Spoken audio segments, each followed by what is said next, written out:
Baseball is not just a game. It is a ritual. It is memory.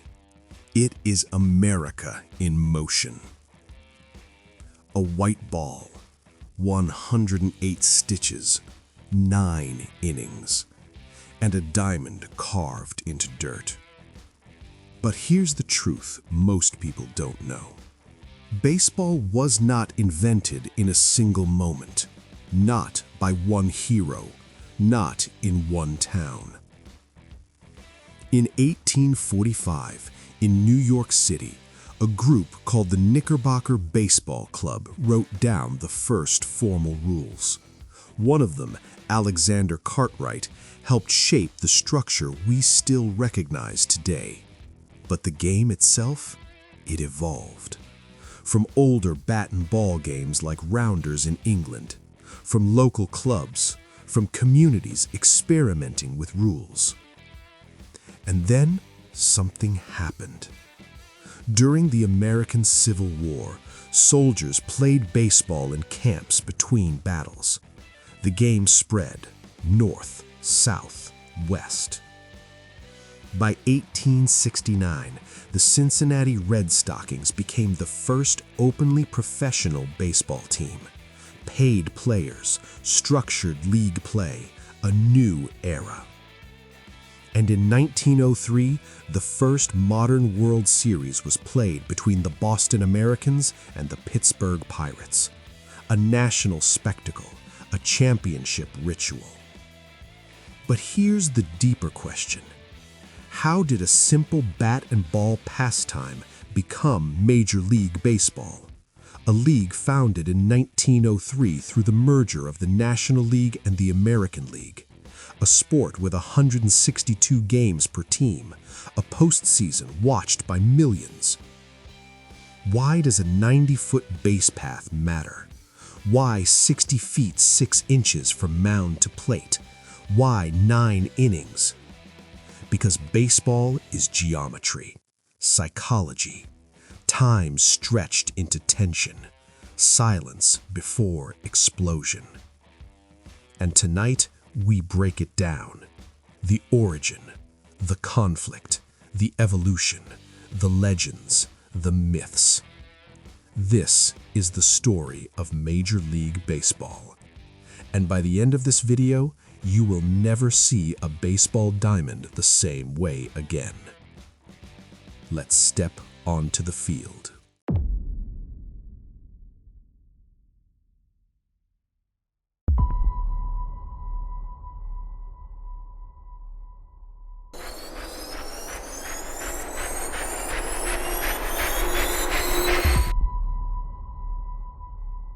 Before there was Major League Baseball, there was experimentation. In the early 19th century, Americans were already playing bat and ball games, but they weren't uniform. Different towns, different rules. Some allowed runners to be put out by hitting them with the ball, a practice called soaking. Others used varying numbers of players, different field sizes, different scoring systems. There was no standard, no governing body, just recreation evolving in public parks. Then came 1845. In Manhattan, a group of young professionals formed the Knickerbocker Baseball Club. One of its key members was Alexander Cartwright. He helped codify 20 rules that changed everything. No more soaking, 3 outs per inning, foul territory defined, and most importantly, a diamond-shaped infield. That geometry still defines baseball today. 90 feet between bases, a measured distance that balanced speed, reaction time, and human limits. But even this wasn't instant perfection. The pitching distance evolved over decades, originally much shorter. By 1893, it was set to 60 feet 6 inches, the standard that still governs Major League Baseball. A distance calculated to preserve competitive balance between pitcher and batter. And while baseball's myth once claimed it was invented in Cooperstown in 1839 by Abner Doubleday, that story was officially debunked in the early 20th century by historians and the Mills Commission findings. There is no credible evidence Doubleday invented the sport. The truth is more powerful. Baseball wasn't born, it evolved, gradually, through clubs, through rule books, through communities refining play. By the 1850s, clubs across New York were adopting the Knickerbocker rules. Games drew spectators. Competition intensified. In 1858, the first All-Star style series took place at the Fashion Course grounds in Queens. Admission was charged. Thousands attended. Baseball was no longer just recreation. It was spectacle. Then the Civil War accelerated everything. Union and Confederate soldiers played baseball in camps during downtime. Diaries and letters confirm organized games between regiments. After the war ended in 1865, soldiers returned home, bringing the game with them. Baseball spread westward, across states, across classes. In 1869, the Cincinnati Red Stockings became the first openly all-professional team. Every player was paid. They toured nationally and went undefeated that season. Baseball had entered a new era. Not myth, not legend, but structure. Rules were stabilizing, leagues were forming, fans were showing up. And something else was quietly emerging: competition, which leads to the next chapter. Because once money and prestige enter a sport, infighting is inevitable. Let's talk about the first great struggle in baseball. Baseball had structure. It had rules. It had paying spectators. Now it faced its first real test: control. In 1871, the National Association of Professional Baseball Players was formed. It was the first professional league, but it was unstable. Teams folded, players jumped contracts, financial oversight was weak. Owners needed order. So, in 1876, the National League was founded, led by William Hulbert in Chicago. The goal was simple: centralized authority, stronger contracts, business discipline. And it worked, partially. The National League eliminated teams it considered financially unreliable. It enforced player contracts more strictly. It positioned baseball as a respectable enterprise. But power created tension. Players had little bargaining strength. Owners reserved rights to players through what became known as the reserve clause. Once a contract expired, a team could still control a player's future. Free movement did not exist. The conflict between labor and ownership had begun, decades before free agency. Then came gambling. In the 1870s and 1880s, gambling influence surrounded professional baseball. Suspicion followed star players. Public trust wavered.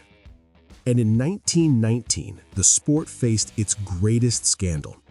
The Chicago White Sox were accused of intentionally losing the World Series against the Cincinnati Reds.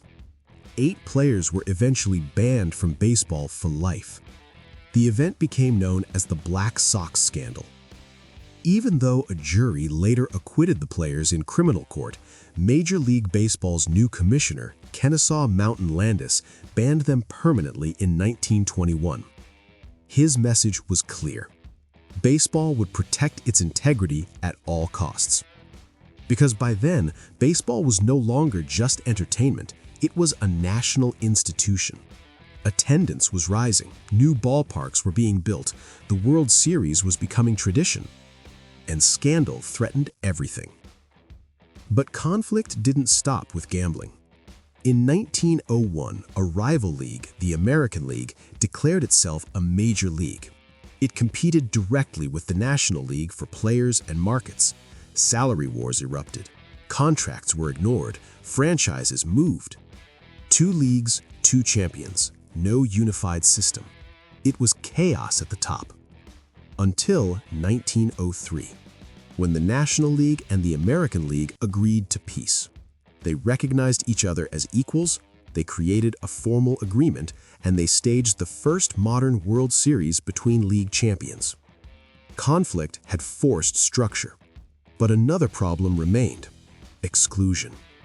For decades, black players were barred from Major League Baseball by unwritten agreements between owners. No formal rule existed in the MLB Constitution, but segregation was enforced in practice. That would not change until 1947, when Jackie Robinson debuted for the Brooklyn Dodgers, breaking baseball's color barrier under general manager Branch Rickey's leadership. But that story belongs in evolution. For now, understand this. Baseball grew through tension, through scandal, through rivalry, through inequality. It survived because it adapted. And every modern inning, every postseason game exists because the sport confronted its darkest chapters. Now that we understand the struggle, let's break down the game itself. Because beneath the conflict, baseball is mathematics and strategy, and every inch matters. Strip away the history. Remove the scandals. Forget the legends. What remains is geometry. A baseball field is called a diamond, but it is a square. 90 feet between each base. First, second, third, home. Those 90 feet define everything. Too short and the defense dominates. Too long and the offense overwhelms. 90 feet creates tension. A runner sprinting, a throw traveling, a split-second decision at first base. The pitcher stands 60 feet 6 inches from home plate. That distance was finalized in 1893. It was lengthened from 50 feet to reduce pitcher dominance, because in the late 1800s, pitchers had begun overpowering hitters. Balance restored. A major league game consists of 9 innings, each inning divided into 2 halves. Top, the visiting team bats. Bottom, the home team bats. 3 outs per half inning. An out can be recorded by strikeout, by force play, by tag, by fly ball caught before it touches the ground. And here is where tension lives. The count. 4 balls and the batter walks. 3 strikes and he is out. A strike can be called if the pitch passes through the strike zone, or if the batter swings and misses, or if he hits a foul ball with fewer than 2 strikes. The strike zone is defined vertically from the midpoint between shoulders and belt, down to the hollow beneath the kneecap, horizontally across the width of home plate. It is precise, but interpreted in real time by an umpire. Human judgment inside defined structure. Now consider scoring. A run is scored when a player legally advances around all 3 bases and touches home plate. 1 full circuit, 1 point. A home run clears the outfield fence in fair territory. The batter and all runners score. Instant eruption. But baseball is not timed. There is no clock, no game-ending buzzer. A team must record 27 outs to win in regulation, which means the game can stretch. Extra innings occur if the score is tied after 9. In Major League Baseball today, extra innings begin with a runner automatically placed on second base to accelerate scoring, a rule implemented in 2020 and made permanent in 2023. Even the dimensions of the outfield are not standardized. Unlike football or basketball, MLB ballparks vary in distance to the fences, some deeper in center field, some shorter down the lines. Each stadium has personality. Fenway Park's green monster, Wrigley Field's ivy-covered walls, Yankee Stadium's short right field porch. The rules remain fixed, but the environment changes. Strategy adapts. And beneath it all lies probability. Pitch selection, defensive shifts, base stealing percentages, bullpen management, matchups. Baseball is often called slow, but what you're really watching is decision-making layered on decision-making. And now you understand something critical. Every dramatic moment in baseball, every stolen base, every strikeout, Every walk-off hit happens inside this precise framework. Structure creates suspense. Without rules, there is no tension. Without tension, there is no sport. Now that the blueprint is clear, let's see how the game transformed over time. Because baseball in 1870 is not baseball in 2025. And evolution changed everything. Baseball did not stay frozen in the 19th century. It transformed, era by era, crisis by crisis. In the early 1900s, pitching dominated. This period became known as the dead ball era, roughly 1900 to 1919. Baseballs were softer, often reused throughout games. Home runs were rare. Strategy revolved around bunting, base stealing, and contact hitting. Then came 1920. After the death of Cleveland shortstop Ray Chapman, the only MLB player ever killed by a pitched ball, Major League Baseball began replacing dirty or scuffed balls more frequently during games. Clean, tightly wound baseballs traveled farther, and power exploded. In 1920, Babe Ruth hit 54 home runs, a record-shattering total at the time.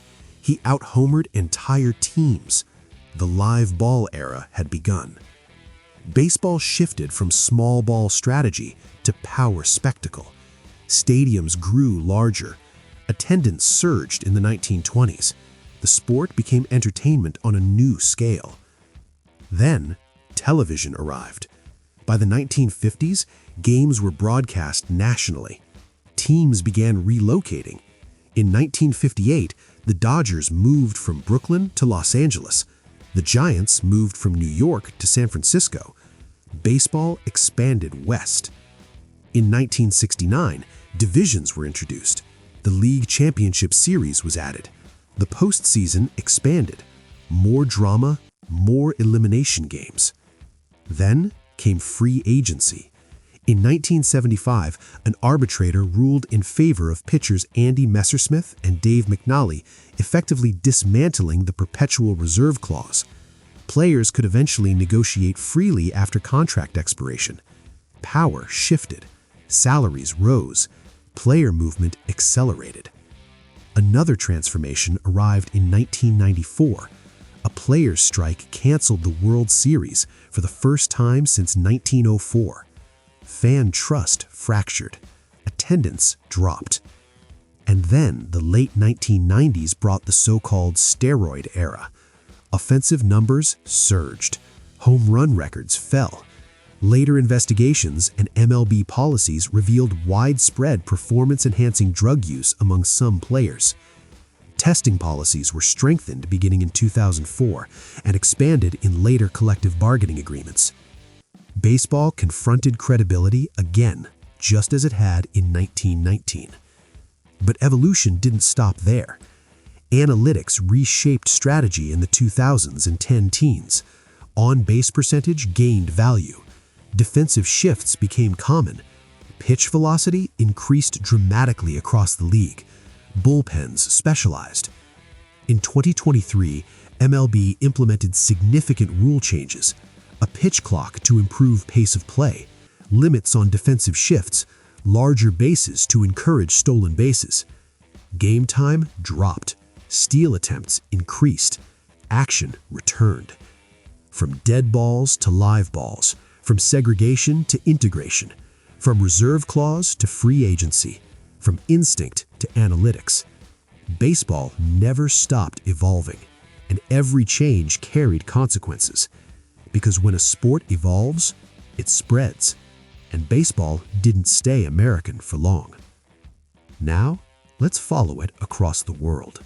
Baseball may have been formalized in New York, but it did not stay there. In the 1870s and 1880s, American sailors, teachers, and businessmen carried the game overseas. It traveled by ship, by trade routes, by influence. One of the first countries to adopt baseball was Japan. In 1872, an American teacher named Horace Wilson introduced the game to students in Tokyo. By the early 20th century, baseball was embedded in Japanese school culture. High school tournaments drew massive crowds. Professional leagues followed. Today, Nippon professional baseball is Japan's highest level of the sport, and its stars regularly transition to Major League Baseball.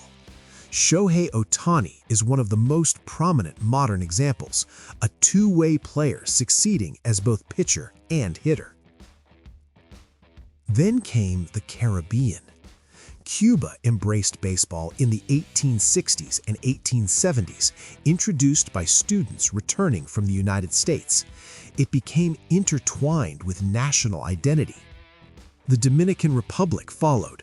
So did Puerto Rico and Venezuela.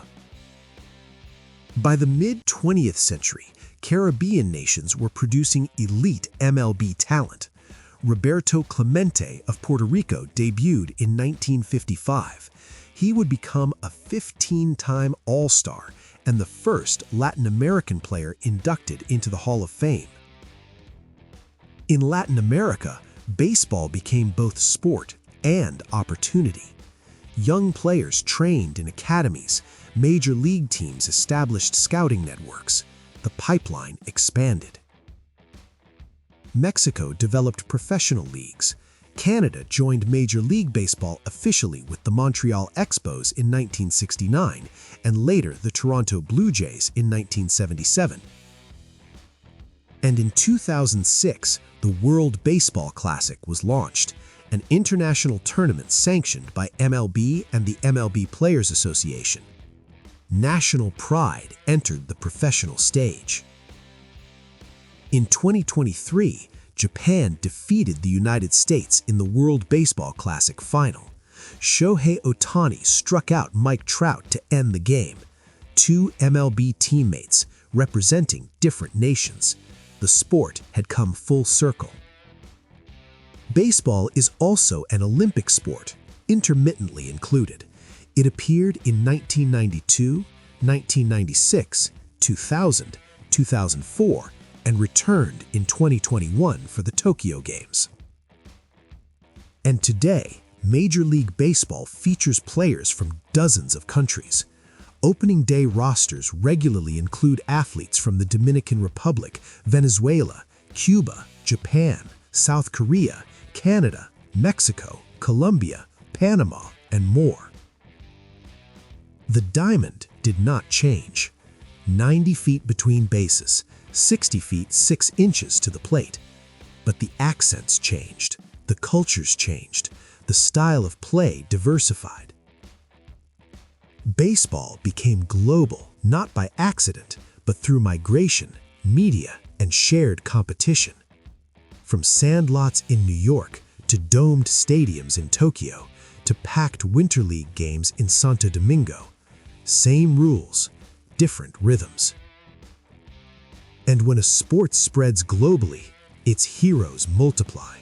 Now it's time to meet the icons, because baseball's legacy lives in the players who defined eras. A sport survives through structure, but it becomes immortal through people. In the early 20th century, one name towered above all others: Babe Ruth.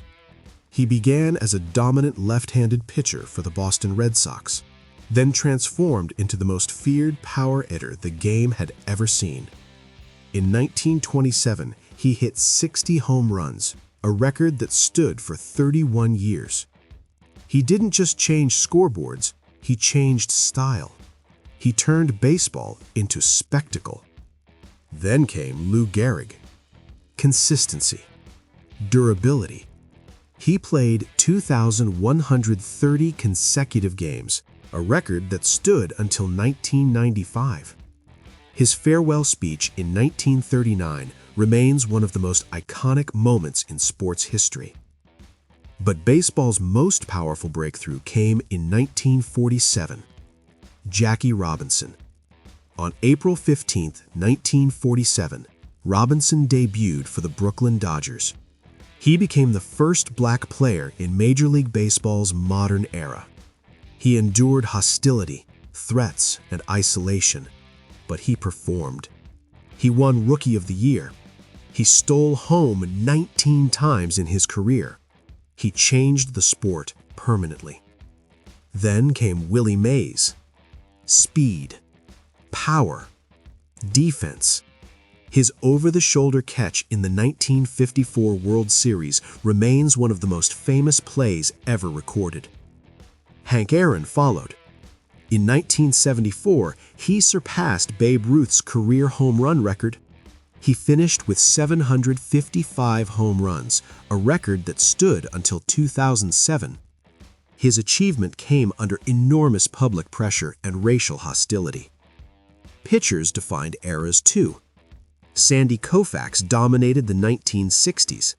Bob Gibbons posted a 1.12 ERA in 1968, so dominant that MLB lowered the pitching mound the following year to restore offensive balance. Then came the modern generation. Derek Jeter, 5-time World Series champion. Ken Griffey Jr., smooth swing, 630 home runs. And in the 21st century, versatility re-emerged. Shohei Ohtani, a starting pitcher, a power hitter. In 2021, he was selected as an all-star both as a pitcher and as a position player, a rare two-way success at the highest level. These players didn't invent the rules, they operated inside them, but they expanded what was possible. They pushed performance boundaries. They inspired generations. They became symbols of eras. And notice something. Every legend rose during change. Ruth during the live ball era, Robinson during integration, Aaron during expansion, modern stars during globalization and analytics. Icons do not exist in isolation. They emerge from tension. And through them, the sport connects emotionally. Because baseball is not only statistics, it is memory. A father pointing at center field, a child imitating a batting stance, a stadium rising for one final at-bat. Baseball is competition, but it is also development. At the youth level, the sport teaches timing. A hitter has roughly 0.4 of a second to recognize a pitch traveling around 90 miles per hour. The brain must process spin, speed, and trajectory instantly. Decision, commitment, execution. That repetition builds hand-eye coordination at an elite level. Fielders react to balls hit over 100 miles per hour off the bat. They read hops, angles, arm strength. Baseball refines reaction time. It also builds endurance in a different way. Unlike continuous motion sports, baseball is intermittent. Explosive bursts, sprinting to first base, stealing second, diving for a line drive, then recovery, then focus again. That rhythm develops both anaerobic power and mental reset ability. But perhaps the most underestimated benefit is cognitive. Pitchers study hitters. Hitters study pitchers. Catchers call games based on scouting reports, tendencies, and situational probabilities. Managers make bullpen decisions based on matchups and leverage index. Baseball is strategic problem solving, and the data supports this complexity. Modern MLB teams employ analytics departments that evaluate launch angle, exit velocity, spin rate, and on-base percentage. Decision-making blends athletic skill with statistical modeling. At the community level, baseball has also served as a social bridge. In the late 19th and early 20th centuries, immigrant communities in American cities used baseball as a tool of assimilation. Neighborhood teams formed identity. Shared rules created common ground. After integration in 1947, baseball also became a symbol of gradual social progress. The sport reflected broader American change. On the global stage, baseball academies in countries like the Dominican Republic provide structured development pathways. Young athletes train with professional-level coaching and educational programs. The game also fosters patience. Unlike a timed sport, baseball cannot be rushed. A team must earn 27 outs. No shortcuts, no final whistle to save you. Failure is embedded in the sport. A hitter who succeeds 3 times out of 10 is considered excellent. A 300 batting average is elite, which means players learn resilience. 7 failures in 10 attempts and you are still valuable. That mindset carries beyond the field. Discipline, focus, adaptation. Even at the major league level, benefits extend beyond players. Local economies around stadiums generate seasonal employment. Youth leagues create volunteer networks. Charitable foundations led by players fund community programs. Baseball's benefits are layered. Physical skill, mental sharpness, strategic thinking, community building. And yet, despite its structure and contribution, misunderstandings persist. Some call it slow. Some say it lacks action.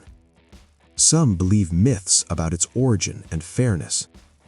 Let's separate perception from reality, because the next chapter is clarity. Every great sport carries mythology. Baseball is no different. Myth number 1. Baseball was invented by Abner Doubleday in 1839. Fact: there is no credible historical evidence supporting that claim. The story emerged decades later and was promoted by the Mills Commission in 1907. Modern historians widely agree the game evolved from earlier bat and ball sports like rounders. Alexander Cartwright and the Knickerbocker Club helped formalize rules, but they did not invent the sport from nothing. The truth is more complex and more honest. Myth number 2. Baseball is too slow to be athletic. Fact: Major league fastballs now regularly exceed 95 miles per hour. Fielders react to batted balls traveling over 100 miles per hour. Base stealers sprint 90 feet in under 4 seconds. The pace may appear measured, but the moments of action demand elite reflexes. Myth number 3. Pitchers used to dominate because hitters were weaker. Fact: in 1968, often called the year of the pitcher, Bob Gibson recorded a 1.12 ERA. Offense across the league dropped significantly. In response, MLB lowered the pitching mound in 1969 to restore balance. The sport adjusts when one side becomes overwhelming. Myth number 4. The steroid era defined baseball permanently. Fact: performance-enhancing drug use impacted parts of the late 1990s and early 2000s, but MLB implemented mandatory testing beginning in 2004, with stronger penalties added in later agreements. The league's drug policy has evolved significantly since then. The sport confronted the issue, as it did gambling, in 1919. Myth number 5. Baseball is losing global relevance. Fact: the 2023 World Baseball Classic drew record global viewership. MLB attendance rebounded significantly following 2023 rule changes, including the pitch clock. Stolen bases increased, game times shortened, engagement rose. The game adapts. And here's the deeper truth. Baseball has always faced criticism. In the 1880s, it was considered disorderly. In the 1910s, it faced gambling scandal. In the 1960s, offense collapsed. In the 1990s, labor disputes halted the World Series. In the 2000s, credibility was questioned. Yet it remains. Why? Because baseball is not built on myth, it is built on structure. 90 feet, 60 feet 6 inches, 3 outs, 9 innings, and 150 years of adaptation. Strip away nostalgia. Strip away exaggeration. What remains is a sport that has continuously corrected itself. That is not fragility. That is resilience. And resilience creates legacy. Now we arrive at the final chapter. Because beyond statistics, beyond myths, baseball leaves something permanent. A game lasts 9 innings, but a legacy lasts generations. Baseball has been played professionally since the 1860s. Major League Baseball traces its structure to 1876 with the National League. More than a century and a half later, the diamond remains the same. Think about that. The distance from mound to plate, 60 feet 6 inches, unchanged since 1893. The base paths, 90 feet, unchanged since the Knickerbocker rules. Presidents have changed. Wars have reshaped nations. Technology has transformed daily life. But every spring, players still jog on to the same geometric field. Baseball survived the Civil War. It survived segregation. It survived gambling scandal. It survived labor strikes. It survived the steroid era. And each time, it adjusted, without abandoning its core. That is legacy. Not perfection, persistence. On April 15 every year, every Major League player wears number 42 in honor of Jackie Robinson. No other number in professional American sports is universally retired across a league. That is not nostalgia. That is institutional memory. When Hank Aaron broke Babe Ruth's record in 1974, it was not just about home runs. It was about continuity across eras, a bridge between generations.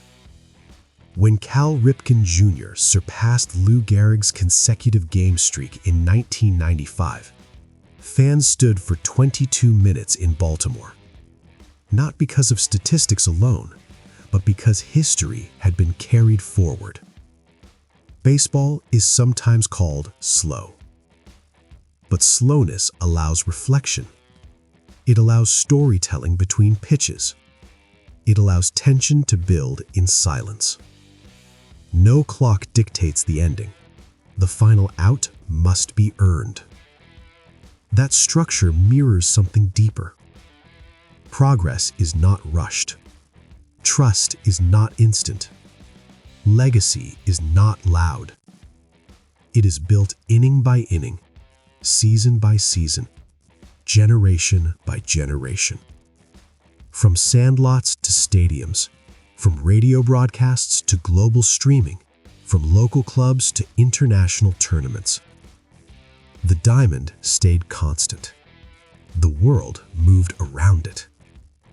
And that is why baseball endures.